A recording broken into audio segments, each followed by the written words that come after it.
Hello दोस्तों, आप सभी का स्वागत है स्टूडेंट टॉक पर। चलिए शुरू करते हैं। आज का पहला क्वेश्चन आपसे पूछा गया है, कौन सी गैस वायुमंडल का अंग नहीं है? इनमें से आपको बताना है। आपके ऑप्शन है क्लोरीन, नाइट्रोजन, हीलियम या इनमें से कोई नहीं। तो सही आंसर क्या है? क्लोरीन, है ना। क्लोरीन कभी भी वायुमंडल में स्वतंत्र रूप में या Cl2 के फॉर्म में नहीं होता है। ठीक है, ये चीज आपको याद। नाइट्रोजन, हीलियम ये सभी आपको मिल जाएंगे, पर क्लोरीन नहीं मिलता। ये चीज बहुत ज्यादा इंपॉर्टेंट, ये क्वेश्चन बहुत ज्यादा इंपॉर्टेंट है, इसको याद रखना, है ना। चलिए, अगला क्वेश्चन आपसे पूछा है, शुष्क पाउडर अग्निशामक में होता है। देखिए, शुष्क पाउडर से मतलब क्या है? देखो, कई बार आपने देखा होगा कि अगर साधारण आग, देखो आग भी क्या होती है, क्लास दो टाइप की होती है। एक होती है क्लास ए और एक होती है क्लास बी, है ना। अगर आप क्लास ए की आग की बात करते हो, तो जैसे आप मान लीजिए फर्नीचर में आग लग गई, है ना। फर्नीचर होता है। इसके अलावा अगर आप देखो कागज, मतलब जो साधारण चीजें जिन्हें आप पानी से आप बुझा सकते हो, पानी से बुझा सकते हो। और दूसरे नंबर पर वो आग होती है जिन्हें आप पानी से नहीं बुझा सकते, जैसे कि ऑयल में लग गई आग, ऑयल पेट्रोल वगैरह में आग लग गई, तो आप इसे पानी से नहीं बुझा सकते। पानी नहीं। इनके लिए किस तरह का अग्निशामक उपयोग में लाया जाता है? इसके लिए लाया जाता है झाग प्रकार का अग्निशामक। ठीक है, अग्निशामक भी कई प्रकार के होते हैं, जिनमें से एक होता है झाग। तो इसको बुझाने के लिए आपको किस तरह के अग्निशामक की आवश्यकता होती है?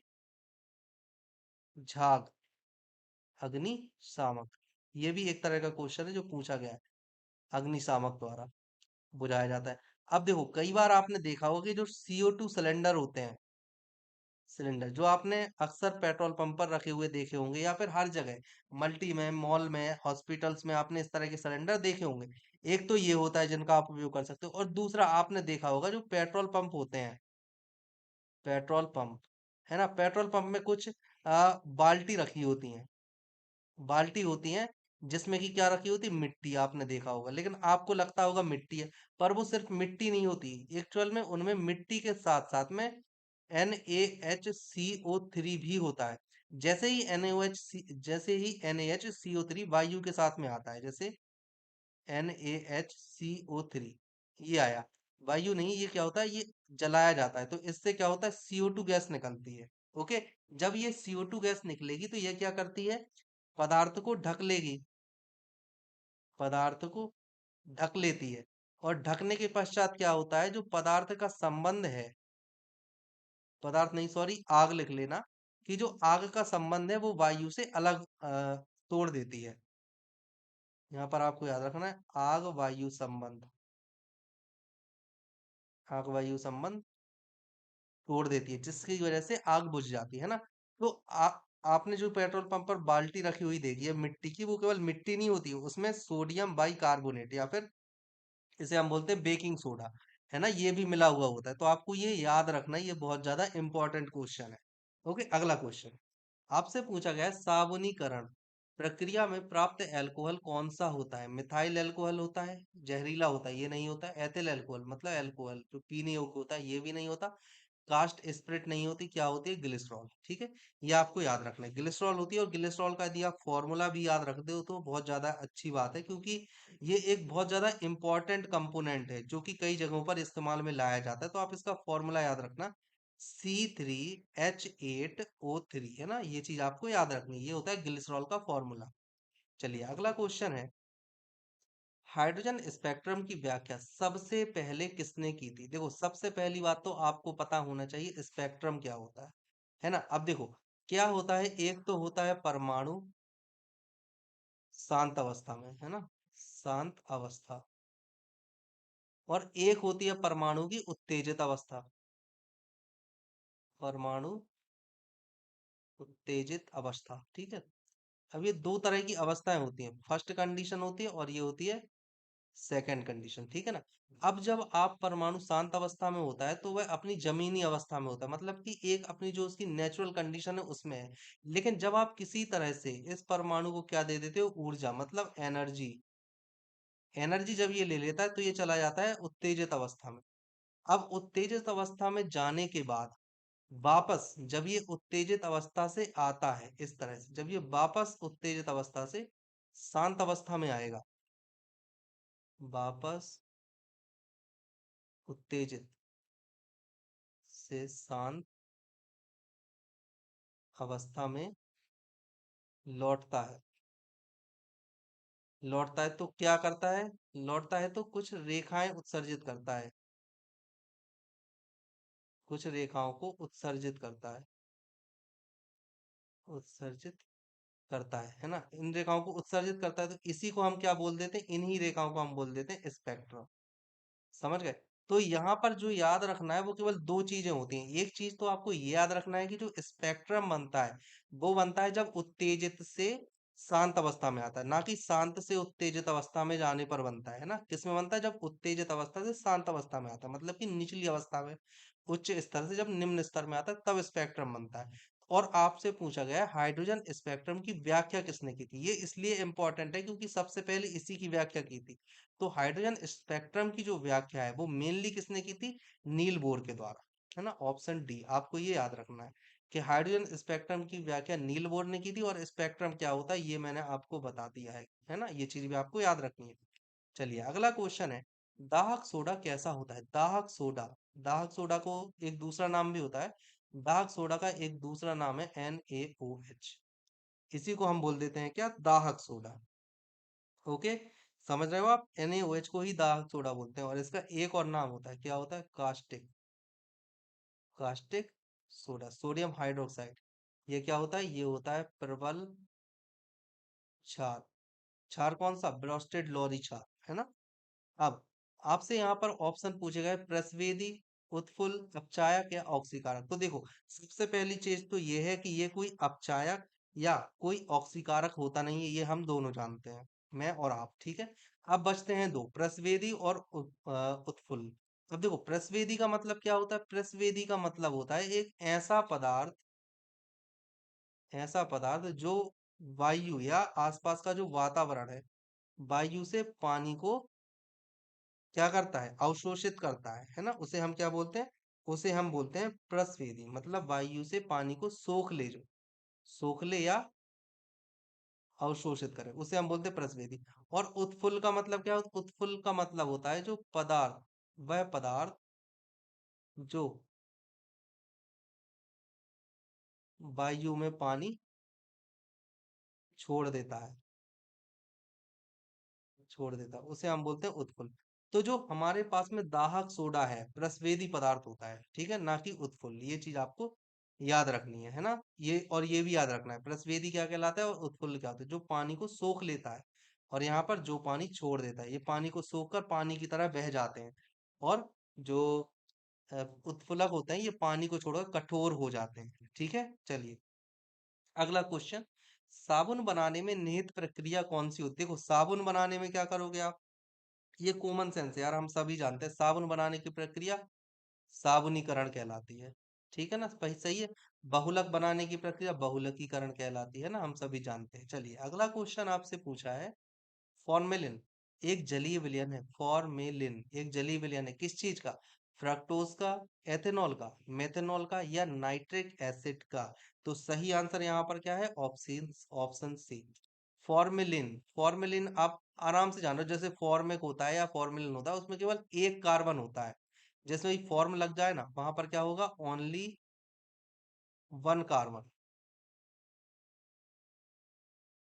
ओनली वन कार्बन एटम, केवल एक परमाणु होता है कार्बन का। अब अगर आप फ्रक्टोज में जाओ तो फ्रक्टोज में क्या होता है? C6।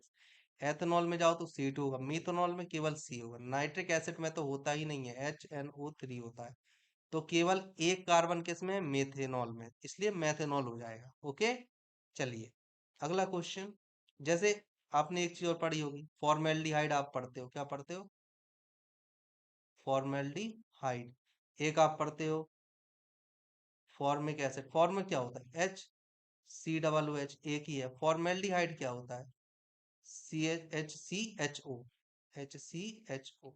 है ना? या फिर HCOH, इसे हम बोलते हैं फॉर्मेल्डिहाइड। ठीक है, तो आपको ये चीज याद रखनी है। चलिए अगला क्वेश्चन आपसे पूछा गया है, जैव पदार्थों के संलेपन, मतलब कि जो संलेपन का मतलब ये होता है कि जो बॉडी होती है उस पर किसी चीज की परत चढ़ा देते हैं, एक रसायन, और जिस चीज की परत चढ़ाते हैं या जिस रसायन की हम परत चढ़ाते हैं उसे क्या कहते हैं? आपसे ये पूछा गया है, मेथेनॉल और फॉर्मेल्डिहाइड। देखिए हम सभी जानते हैं कि फॉर्मेल्डिहाइड होगा, लेकिन फॉर्मेल्डिहाइड के साथ किस चीज की परत चढ़ाते हैं, वो चीज याद रखना ज्यादा इंपॉर्टेंट है, ठीक है ना, इसीलिए वो क्वेश्चन पूछा गया। तो मेथेनॉल और फॉर्मेल्डिहाइड की चढ़ाएंगे नहीं। पहली बात तो फॉर्मेल्डिहाइड ठीक है, पर मेथेनॉल की इसलिए नहीं चढ़ाएंगे क्योंकि मेथेनॉल जहरीला होता है, जो कि बॉडी को सुरक्षित रखने की बजाय उसे खराब कर सकता है। जल और फॉर्मेल्डिहाइड, गैसीय फॉर्मेल्डिहाइड, देखिए गैसीय है तो इसकी परत आप चढ़ा नहीं सकते हो, ठीक है। सही आंसर क्या हो जाएगा, जल में फॉर्मेल्डिहाइड की परत चढ़ाते हो। ओके, चलिए अगला क्वेश्चन है, साबुन उद्योग को मिलने वाला उपोत्पाद क्या होता है। जैसे साबुन उद्योग है, अब साबुन बन गई, साबुन बनने के साथ में एक कौन सा उत्पाद है जो बनता है, ग्लिसरॉल, कास्टिक सोडा, दोबारा रिपीट हो गया, कास्टिक सोडा या फिर नेपथलीन। सही आंसर यहाँ पर क्या हो जाएगा, ऑप्शन ए ग्लिसरॉल। अब देखो ग्लिसरॉल का उपयोग किस चीज में किया जाता है, ये भी बहुत ज्यादा सोचने वाली बात है, तो आपको याद रखना है जो ग्लिसरॉल का उपयोग है ना, वो कई बार त्वचा को कोमल रखने में भी करते हैं, ठीक है। चलिए अगला क्वेश्चन है, आंतरिक संक्रमण तत्वों की कुल संख्या कितनी होती है। आंतरिक संक्रमण तत्व मतलब कि इंट्रेंसिक, है ना, इंट्रेंसिक के बारे में आपसे पूछा गया है। 16 होती है, 28 होती है, 33 होती है, 32 होती है। देखो सबसे पहले तो आपको ये पता होना चाहिए संक्रमण तत्व क्या होता है। संक्रमण तत्व क्या होता है, डी ब्लॉक, मतलब कि जो लास्ट इलेक्ट्रॉन है, लास्ट इलेक्ट्रॉन किस में आए, डी ऑर्बिटल में आए, है ना। अब अगर हम बात करते हैं आंतरिक संक्रमण तत्व या इनर ट्रांजिटिक एलिमेंट, इसमें क्या होता है, इसमें ये होता है एफ ब्लॉक, मतलब कि जो लास्ट इलेक्ट्रॉन है वो किस में आए, एफ ऑर्बिटल में, एफ कक्षक में आए, है ना। तो हम इसे क्या बोल देते हैं, आंतरिक संक्रमण तत्व। अब इसमें देखो आंतरिक संक्रमण तत्व में अगर हम बोलते हैं कौन से संक्रमण तत्व, आंतरिक संक्रमण तत्व। आंतरिक संक्रमण तत्व कौन होते हैं, दो होते हैं, एक होता है लैंथेनाइड और एक क्या होता है, एक्टिनाइड, ठीक है, दो होते हैं। अब लैंथेनाइड में भी होते हैं 14 और एक्टिनाइड में भी होते हैं 14, और इन दोनों को सम्मिलित रूप से क्या बोला जाता है, एफ ब्लॉक एलिमेंट, ठीक है, याद रखना है आप। ओके, तो टोटल कितना हो जाएगा, टोटल हो जाएगा 28, ठीक है। सही आंसर यहाँ पर क्या हो जाएगा, ऑप्शन बी 28। चलिए अगला क्वेश्चन आपसे पूछा गया है, सोडियम को आमतौर पर निम्नलिखित में से किस पदार्थ के नीचे रखा जाता है। सोडियम को अल्कोहल में रखा जाता है, केरोसिन में या मिट्टी के तेल में, अमोनिया या जल। नहीं, अल्कोहल में नहीं रखते, हम इसे रखते हैं केरोसिन में। केरोसिन में इसलिए रखा जाता है कि जो सोडियम होता है, सोडियम प्लस वायु, ये क्या हो जाता है, ये दहन हो जाता है, मतलब कि आग पकड़ लेता है, इसलिए हम इसे वायु में नहीं रखते, हम रखते हैं मिट्टी के तेल में। ये कैसा होता है, दो चीजें आपको याद रखना है। पहली बात तो ये आपको याद रखना है कि अत्यधिक क्रियाशील, ओके। और सेकंड चीज जो आपको याद रखनी है वो आपको ये याद रखनी है कि इसे क्या होता है, इसे चाकू से काटा जा सकता है ना, ये भी चीज आपको याद रखनी है, ठीक है, ये दोनों चीजें आपको याद रखनी है। अमोनिया में नहीं रखेंगे, जल में नहीं रखेंगे, जल में किस चीज को रखते हैं ये आपको बताना है, किसको, फास्फोरस को, सफेद फास्फोरस को हम जल में रखते हैं, ओके। अगला क्वेश्चन आपसे पूछा गया है, सफेद फास्फोरस निम्नलिखित में से किसके नीचे रखा जाता है। लो क्वेश्चन भी आ गया, जल में, बिल्कुल सही, जल में रखा जाता है, ओके, हम पहले ही डिस्कस कर चुके हैं। केरोसिन में किसे रखा जाता है, सोडियम को, ओके। चलिए नेक्स्ट क्वेश्चन है, झूठ का पता लगाने वाला यंत्र कौन सा होता है। झूठ का पता लगा, बैरोमीटर, बैरोमीटर से हम क्या मापते हैं, बैरोमीटर से मापते हैं हम हवा का दाब, ठीक है। इसके बाद आता है पॉलीग्राफ, इससे हम क्या मापते हैं, झूठ को, अगर कोई व्यक्ति झूठ बोल रहा है तो वो पॉलीग्राफ के द्वारा पकड़ में आ जाता है। और काइमोग्राफ तथा पाइरोमा, ये दोनों चीजें क्या हैं, ये भी आपसे पूछा जा सकता है, ठीक है ना। आपको याद, देखो पाइरोमा जैसा कुछ नहीं है, आपको याद रखना है काइमोग्राफ। काइमोग्राफ क्या होता है, जैसे मान लीजिए कोई वस्तु है ना, और वो घूम रही है, तो काइमोग्राफ के द्वारा घूमती वस्तु की गति का मापन किया जाता है, ओके। याद रखना है, घूमती वस्तु की गति का मापन किया जाता है काइमोग्राफ के द्वारा, है ना, ये चीज भी याद करना है आपको। चलिए अगला क्वेश्चन है, लंबाई की न्यूनतम इकाई कौन सी होती है? नैनोमीटर मतलब 10 की घात -9, फर्मी 10 की घात -15, एंगस्ट्रॉम 10 की घात -10 और माइक्रोन 10 की घात-6। सही आंसर क्या हो जाएगा? फर्मी। और एक और होती है ऑटो। ऑटो क्या होती है? 10 की घात-18, है ना, सबसे छोटी यही है जो आपके एग्जाम्स में आई हुई है। चलिए अगला है, दूध से घनत्व को किस यंत्र द्वारा मापा जाता है? दूध के घनत्व से बैरोमीटर हमने ऑलरेडी बता दिया है, किस चीज को? प्रेशर। वोल्ट मीटर किस चीज को? वोल्टेज। ओके, विभव को मापने के लिए। हाइड्रोमीटर किस चीज को मापने के लिए इस्तेमाल में लाया जाता है? ये भी हम सभी जानते हैं, किस चीज को जिससे मापा जाता है? घनत्व या फिर डेंसिटी, किस चीज की? तरल की, है ना, ये चीज आपको याद रखना है। और लैक्टोमीटर से क्या मापा जाता है? दूध के घनत्व को मेजर किया जाता है। ओके, चलिए आपसे पूछा गया है, निम्नलिखित में से कौन सी सदिश है? सदिश मतलब क्या? दिशा और परिमाण दोनों हो तो हम उसे क्या बोल देते हैं? सदिश बोल देते हैं। अब यहाँ पर दूरी, दूरी में क्या होती है? केवल परिमाण होता है। समय में क्या होता है? केवल परिमाण। विस्थापन में क्या होता है? दिशा और परिमाण दोनों होता है। और चाल में क्या होता है?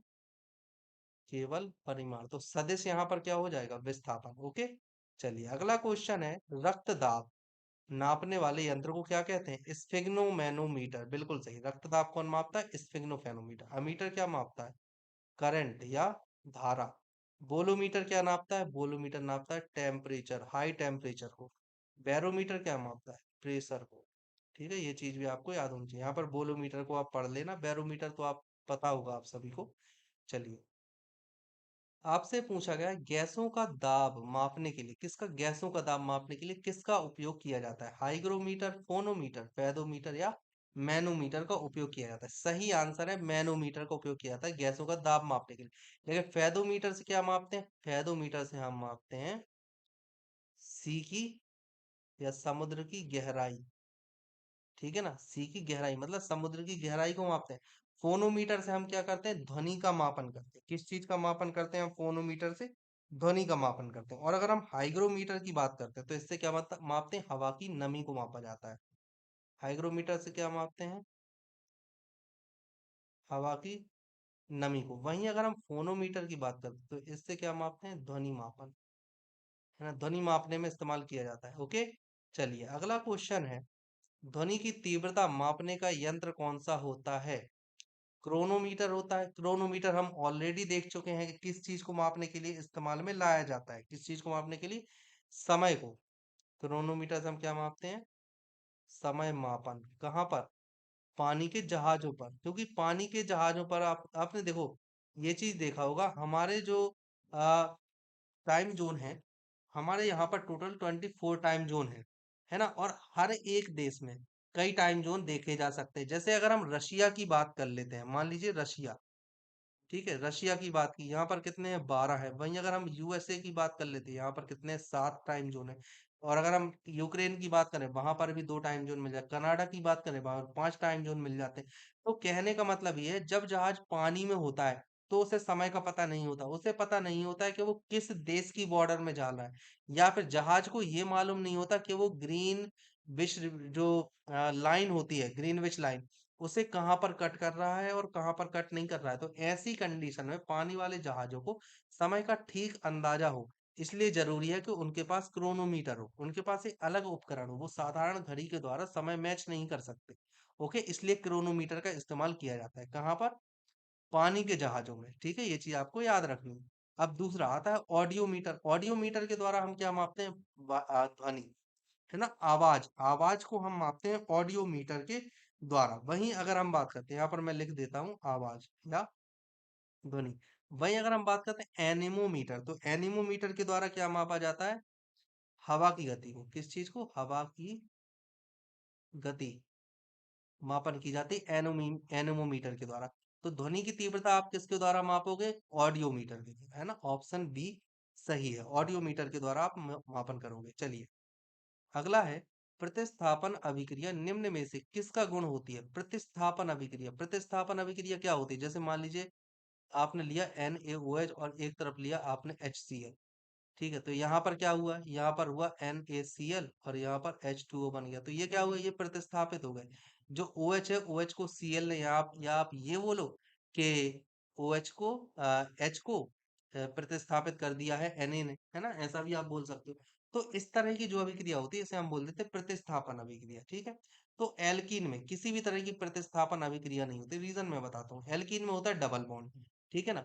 तो यहाँ पर क्या होता है, बॉन्ड के टूटने के बाद अभिक्रिया होती है, तो ये प्रतिस्थापन अभिक्रिया नहीं होती, यहाँ पर एडिशन हो जाता है। वहीं अगर हम एल्काइन की बात करें तो एल्काइन में भी 3 बॉन्ड होते हैं, यहाँ पर भी बॉन्ड के टूटने के कारण जब इलेक्ट्रॉन फ्री होते हैं तो ये अभिक्रिया कर लेते हैं, तो ये भी प्रतिक्रिया नहीं होती। सही आंसर यहाँ पर क्या होगा, पैराफिन। ठीक है, पैराफिन इसका एकदम करेक्ट आंसर है। और पैराफिन होता क्या है, पैराफिन एक्चुअल में तो एल्केन होते हैं। क्या होते हैं, ये क्या होते हैं, साइक्लो एल्केन, है ना, याद रखना। ये छोटी छोटी चीजें हैं जो एग्जाम में आ जाती हैं। अब यहाँ पर पैराफिन की जगह पर अगर साइक्लो एल्केन दे देते तो आप कैसे कर पाते, है ना। अगर या तो आपको ये पता हो, चलो आपको अगर ये पता है कि भाई डबल बॉन्ड है तो इसमें प्रतिस्थापन अभिक्रिया के चांसेस ना के बराबर है, ट्रिपल बॉन्ड में प्रतिस्थापन अभिक्रिया होने के चांसेस ना के बराबर है, लेकिन ऐसा कोई टीचर यूट्यूब पर बताता नहीं है कि अगर डबल बॉन्ड है तो ये प्रतिस्थापन अभिक्रिया नहीं करेगा एल्केन, ट्रिपल बॉन्ड है तो प्रतिस्थापन अभिक्रिया नहीं होगी, एल्केन में ही प्रतिस्थापन अभिक्रिया होने के सबसे ज्यादा चांसेस है। तो ये कोई बताता नहीं है यूट्यूब पर, है ना। इसलिए मैंने अभी आपको ये बताया, तो आपके पास यदि कोई भी ऑप्शन आए, अगर पैराफिन लिखा हुआ नहीं भी आता है, आपको केवल साइक्लो एल्केन आ जाए, तो भी आप लगा दोगे कि यार एल्केन है, एल्केन है इसमें, बस इस तरह से होता है। ये सभी अपने आप में बिजी है, यहाँ पर एच एच एच या कुछ भी जो भी आप हो, साइक्लो है तो और आगे बना लेना। तो यहाँ पर हाइड्रोजन के हटने के बाद, जब एक हाइड्रोजन हटेगा तभी दूसरा आएगा। जैसे मान लीजिए कोई एल्केन है, ठीक है, यहाँ पर हाइड्रोजन जुड़े हुए हैं, एल्केन में 3 हाइड्रोजन जुड़े हैं मान लीजिए यहाँ पर, है ना। अब आपको अगर कोई और चीज ऐड करनी है तो इसको आपको बाहर निकालना होगा, तभी एक दूसरी चीज आकर ऐड हो पाएगी, वरना नहीं हो पाएगी। लेकिन इनमें ऐसा नहीं है। इनमें अगर आपके पास में डबल बॉन्ड है तो ये वाला बॉन्ड टूट जाएगा और यहाँ पर कोई दूसरी चीज जुड़ जाएगी। ये किसी को भी बाहर निकालने की जरूरत नहीं है। पहले भी हाइड्रोजन की संख्या 2 थी और अब भी हाइड्रोजन की संख्या 2 ही रहेगी, कोई दिक्कत नहीं है। उसी तरह से अगर एथाइन है, एथाइन में हाइड्रोजन की संख्या एक एक है, मान लीजिए आपको Cl जोड़ना है या फिर फ्लोरीन जोड़ना है, तो ये ज्यों का त्यों बना रहेगा। यहाँ पर एक जगह से Cl जुड़ जाएगा, यहाँ फ्लोरीन जुड़ जाएगा, यहाँ Cl जुड़ गया, यहाँ फ्लोरीन जुड़ गया। तो यहाँ पर प्रतिस्थापन नहीं हुआ, यहाँ पर कोई चीज आ गई है बस, गया कुछ भी नहीं है इसलिए। ओके, चलिए अगला क्वेश्चन है, निम्न में से कौन रासायनिक परिवर्तन है। रासायनिक परिवर्तन क्या होता है, रासायनिक परिवर्तन का मतलब सीधा सा है कि जिससे उत्पाद से दोबारा अभिकारक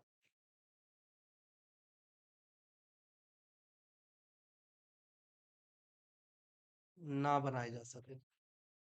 समझ गए, मतलब कि आप ऐसा भी बोल सकते हो कि पुनः पुरानी अवस्था पदार्थ की प्राप्त ना की जा सके, उसे हम बोल देते हैं रासायनिक परिवर्तन। ठीक है, अब अगर आप मैग्नीशियम के फीते को जला रहे हो, यहाँ पे फीता है, अगर आपने मैग्नीशियम के फीते को जला दिया तो अब फीता तो जल गया, अब दोबारा से आप फीता नहीं लेके आ पाओगे, क्योंकि जो फीता था वो पूरी तरह से जल चुका है, राख बन गया, उससे आप दोबारा मैग्नीशियम नहीं बना सकते। तो ये एक तरह की रासायनिक अभिक्रिया है। फलों का पकना, अगर आपने एथिलीन का उपयोग करके फलों को पका दिया तो आप वापस पके हुए फलों को कच्चा नहीं कर सकते, मतलब आप पुरानी अवस्था वापस से प्राप्त नहीं कर पा रहे हो, तो ये भी एक रासायनिक अभिक्रिया। अब दही का खट्टा होना, आपने एक बार दूध से दही बना लिया, अब आप दही से दूध नहीं बना सकते, इसलिए ये भी रासायनिक अभिक्रिया। तो आंसर क्या हो जाएगा, ये सभी। ओके, चलिए अगला क्वेश्चन, निम्न में से कौन रासायनिक परिवर्तन नहीं है। यहाँ पर आपसे पूछा है कौन सा नहीं है, मतलब कि पुरानी अवस्था प्राप्त की जा सके। प्रकाश संश्लेषण, क्या पुरानी अवस्था प्राप्त की जा सकती है, नहीं। एक बार आपने अगर कार्बन डाइऑक्साइड और सूर्य के प्रकाश जल का उपयोग करके आपने ग्लूकोज बना लिया और उपयोग में ले आए, तो आप उसे वापस से सूर्य के प्रकाश में कन्वर्ट नहीं कर पाओगे। ओके, लकड़ी का जलना, अगर आपने लकड़ी से एक बार जला दी, राख बन गई, तो आप उसे वापस से लकड़ी नहीं बना सकते, ये भी रासायनिक अभिक्रिया है। ओके, अब यहाँ पर बर्फ का गलना, अगर आपने एक बार पानी से बर्फ बना दिया, मतलब कि वाटर को जमा कर आइस बना दिया, ये हो जाएगी। अब दूसरी, आइस से वापस से वाटर बना दिया, तो ये भी हो जाएगी। मतलब कि यहाँ पर अगर आप देखो तो फर्स्ट स्टेज से आप सेकंड स्टेज में भी जा सकते हो बिना किसी दिक्कत के, और सेकंड से फर्स्ट स्टेज में दोबारा आ सकते हो। तो ये वाली कौन सी अभिक्रिया हो गई जो ये बर्फ की है? ये पूरी तरह से रासायनिक नहीं, कैसी अभिक्रिया है? भौतिक अभिक्रिया है, फिजिकल रिएक्शन। मतलब भौतिक अभिक्रिया है ना। चलिए, पत्तियों का जलना, नहीं, ये भी एक रासायनिक अभिक्रिया है। तो सही आंसर क्या हो गया? बर्फ का गलना। ये रासायनिक नहीं, ये एक भौतिक परिवर्तन है। आपसे पूछा गया है निम्न में से कौन रासायनिक परिवर्तन को प्रदर्शित करता है। अब फिर से आपको यहाँ पर रासायनिक परिवर्तन बताना है।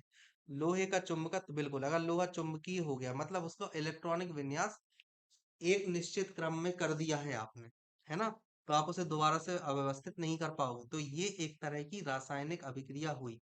ईंधन का जलना, जल गया, बिल्कुल, ये रासायनिक अभिक्रिया है। अगर चुंबक है, देखो चुंबक क्या होती है, लोहे का चुंबकत्व होना, लोहे में इस तरह से रहते हैं, है ना, जो इलेक्ट्रॉनों का चक्रण होता है, विन्यास होता है, वो इस तरह से लेता है। जब आप इसके पास में चुंबक लेके आओगे, मान लो आप एक चुंबक लेकर आए, तो जो लोहा है, ये थी फर्स्ट कंडीशन, है ना। अब यहाँ पर सेकंड कंडीशन, जब आपने लोहे को चुंबकीय किया, मतलब कि सेकंड कंडीशन में क्या हुआ, लोहे के पास ये आयरन है, ओके, ये आयरन है, और ये क्या है, ये आप लेकर आए चुंबक, मतलब मैग्नेट। ठीक है, मैग्नेट आए, और जब आप मैग्नेट आए तो जो ये अव्यवस्थित थे, ये एक क्रम में व्यवस्थित हो गए। ठीक है, ये एक क्रम में व्यवस्थित हो गए। अब थर्ड कंडीशन आती है। थर्ड कंडीशन में क्या हुआ, थर्ड कंडीशन में वापस से आया आयरन। ठीक है, और आपने यहाँ पर जो चुंबक थी, अब चुंबक नहीं है, ये क्या कर ली, रिमूव, मतलब कि चुंबक आपने हटा ली। अब आयरन के वापस से अव्यवस्थित हो गए, जो इलेक्ट्रॉन थे, इलेक्ट्रॉनिक विन्यास था, वो वापस से अव्यवस्थित हो गया। तो इसमें क्या था, जो फर्स्ट स्टेज थी वो वापस से थर्ड स्टेज में कन्वर्ट हो गई, और थर्ड फर्स्ट में दोबारा से कन्वर्ट हो जाएगी। अगर आप इसके पास चुंबक लेके आओगे, दोबारा से कन्वर्ट हो जाएगी। तो जो ये रासायनिक अभिक्रिया है, ये जो चुंबक, लोहे का चुंबकत्व होता है, ये एक भौतिक रिएक्शन होती है। कैसी रिएक्शन है ये एक भौतिक रिएक्शन। ठीक है, कैसी है ये, भौतिक परिवर्तन। और अगर ईंधन को आपने जला दिया तो आप दोबारा से उसे ईंधन नहीं बना पाओगे। ये एक रासायनिक, लोहे का जंग लगना ऑब्वियसली एक रासायनिक अभिक्रिया है, क्योंकि आयरन ऑक्सीजन के साथ अभिक्रिया करके Fe2O3 बना लेता है, या फिर FeO बना लेता है ना। तो ये एक रासायनिक अभिक्रिया है। सही आंसर क्या हो जाएगा, ऑप्शन बी और सी। ओके, क्वेश्चन नंबर 548 का ऑप्शन डी आ जाएगा आपका। ओके, चलिए अगला क्वेश्चन है, लोहे में जंग लगना निम्न के कारण होता है, ऑक्सीकरण, अपचयन, ऑक्सीजन के साथ रासायनिक समीकरण, या ए और सी दोनों। देखो पहली बात तो यह है जंग लगना, मतलब संक्षारण हो रहा है। संचारण के लिए सबसे इंपॉर्टेंट चीज है कि ऑक्सीजन जुड़े। ठीक है ना, कि ऑक्सीजन जुड़े, जैसे कि कॉपर का नीला होना, ये भी क्या है, यहाँ पर भी ऑक्सीजन जुड़ता है। वहीं अगर आप दूसरी तरफ बात कर तो आयरन का रेड हो जाना, ये भी ऑक्सीकरण ही जुड़ा। वहीं एक और चीज होती है जिसमें आप सिल्वर को भी ऑक्सीकरण होता है जब ओजोन के द्वारा, तो ये क्या हो जाता है, ये भी ब्लैक हो जाता है। ये सभी की सभी किसके कारण हो रही है, ये सभी की सभी ऑक्सीडेशन या फिर ऑक्सीकरण के कारण हो रही है, वायु की उपस्थिति में होती है। वायु मतलब ऑक्सीजन की उपस्थिति में होती है। इस वजह से ऑक्सीकरण सही होगा। ऑक्सीजन के साथ रासायनिक समीकरण, बिल्कुल ऑक्सीजन के साथ रासायनिक समीकरण हो रहा है। जब आप आयरन को ऑक्सीजन के साथ अभिक्रिया कराओगे तो Fe2O3, FeO, ये चीजें बनती हैं। Cu को आप ऑक्सीजन के साथ अभिक्रिया कराओगे तो CuO बनेगा, जो कि ब्लू कलर का होगा। अगर आप इसको देखो तो ये कैसा होता है, ये रेड कलर का होता है। Ag की अगर आप ऑक्सीजन के साथ अभिक्रिया बनाओगे तो Ag2O बनता है, ये कैसा होता है, ये ब्लैक कलर का होता है। तो ये क्या हो रहा है, ऑक्सीजन के साथ रासायनिक समीकरण बना रहे हैं। ओके, तो आंसर क्या हो जाएगा, ए एवं सी दोनों। ठीक है, अगला क्वेश्चन है, मोमबत्ती का जलना उदाहरण है, मोमबत्ती का जलना। अब देखो, एक होता है मोम, ठीक है, और एक होती है बत्ती। ठीक है, और जब हम इन दोनों को मिलाते हैं तो बनती है मोमबत्ती। ठीक है, अब देखो, अगर मोम पिघल रही है तो मोम का पिघलना, अगर मोमबत्ती जल रही है तो मोम पिघलेगी। तो मोम का जो पिघलना है, पिघलना, ये कैसी अभिक्रिया है? ये है भौतिक अभिक्रिया, क्योंकि मोम पिघलती है और वापस से जम जाती है ना। और अगर बत्ती की हम बात करें, ये जल रही है। ठीक है, ये जल रही है मतलब ये एक रासायनिक अभिक्रिया है। अगर आप इसे दोबारा प्राप्त नहीं कर सकते, ठीक है, आप इसे दोबारा प्राप्त नहीं कर सकते, इसलिए जो मोमबत्ती का जलना है, ये भौतिक प्लस रासायनिक, भौतिक प्लस रासायनिक दोनों अभिक्रियाएं होती हैं, दोनों प्रकार की। ठीक है, याद रखना है। लेकिन कभी अगर आपसे पूछा जाता है मोम का पिघलना कैसी अभिक्रिया है, तो आपको बताना है कि मोम का पिघलना भौतिक परिवर्तन है। आपसे कभी पूछा जाता है मोमबत्ती का जलना कैसी अभिक्रिया है, तो भौतिक और रासायनिक दोनों तरह का परिवर्तन होता है मोमबत्ती जब जलती है। तो आपको ये चीज पता होनी चाहिए। बत्ती का जलना, या आपसे बोला है कि जलना किस तरह की अभिक्रिया, तो जलना किस तरह की अभिक्रिया, रासायनिक अभिक्रिया है। किसी भी चीज का जलना एक रासायनिक अभिक्रिया होती है। इस तरह से आपका आंसर क्या हो जाएगा, ऑप्शन सी। ओके, सही आंसर है ऑप्शन सी। थैंक यू, अब तक आप लेक्चर में जुड़े रहे। अगर आपको लेक्चर अच्छा लगा हो तो प्लीज अपने दोस्तों के साथ जरूर शेयर कीजिएगा, और चैनल को सब्सक्राइब कर दीजिए, वीडियो को लाइक कीजिए, शेयर कीजिए और कमेंट कीजिए। Thank you.